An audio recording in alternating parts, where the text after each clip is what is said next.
Kļūdies, lūdzu, dari to, dari vairāk. Kļūdīties, saka, Dievs, cik tas ir vērtīgi. Cik bailīgi. Man bija mentorings, kur mēs tiekamies kauči un strādājam ar to, lai būtu vēl labāki kauči. Un tur viena no dāmām bija atnesusi savu sesiju, kur mēs visi klausījāmies un analizējām. Un ir tāds SEC līmenis, PCC līmenis, ja? Un mēs ejam uz PCC, uz to nākamo līmeni. Un tā dāma, mūsu mentors saka, kad viņai viena kompetence bija nosakta SEC līmenī, daudz to nezinām svešvārdu.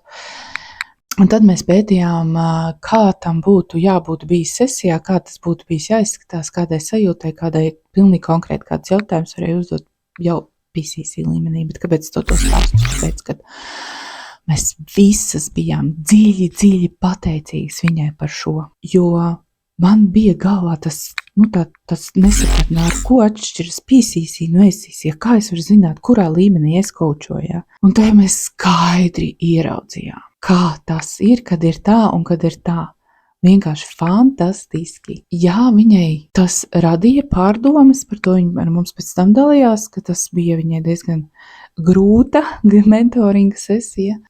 Kā citādāk tu vari nokļūt līdz tam līmenim, ja tu neieraugi, kas ir tas, ko tu vari izdarīt. Tas man sasaucas ar tik daudzām lietām dzīvē.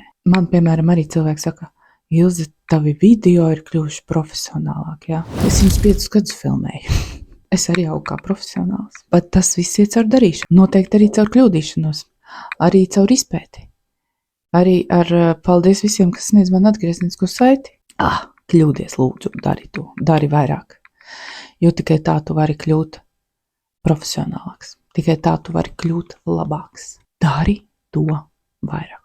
Bet te pareizajai un perfektajai meitenei ir tik grūti to izdarīt.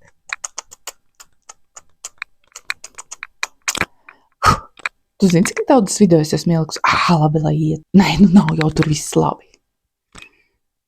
Lai iet. Neviens jau cits neredz, ka man tur kaut kas nepatīk.